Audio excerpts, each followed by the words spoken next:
Через экран сендер уялып кететін история айтып берейін ба? На всю жизнь печать болып қалатын. Әлі күнге дейін ұмыта алмаймын. Екінші сынып оқып жүрген кезінде біздің көрші балалар болатын. Мен бірге ойнайтынмын күнде кешке қарай. 3-4 бала болатын. Еще бүкілі ұл. Пешеходе деген ойынды білесіңдер ма? Күнде кешке қарай шығып, сол ойынды ойнайтынмын. Сразу түсіндіріп кетейін. Біздің үй мынандай болатын. Ворота кішкентай жерде орналасқан.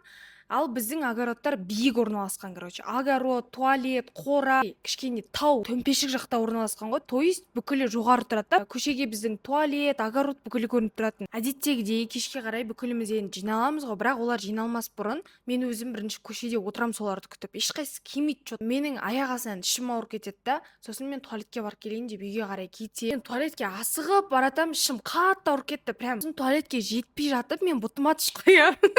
Бұтыма түсіп қойғанымды уже білген кезде не істерімді білмедім. Как раз мамам далаға шығады. Сол кезде мамамды шақырып аламын, мен бұтым мамам алады да бұтымды шешеді, үстім полный шешіндіреді да. Мамам көтімді жуып береді. Содан кейін көшеге шығамын ғой. Көшеге шықсам жаңа балалардың бүкілі отыр екен. Кішкене уайымдадым, білген олар мені көріп қоймады ма екен. Үйдің мына жерінде қора.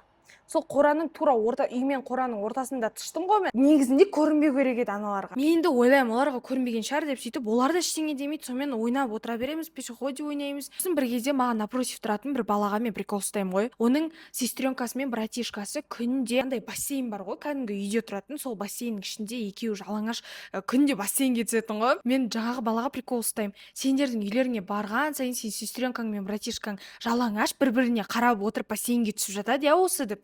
Өзімнен де бар. Сосын ана бала бүкілінің көзінше, ойбай, сен де жаңа ана жерде бұтыңды шешіп тұрып түсіп жатыр едің ғой, бүкілін көріп қойдық біз дейді ғой.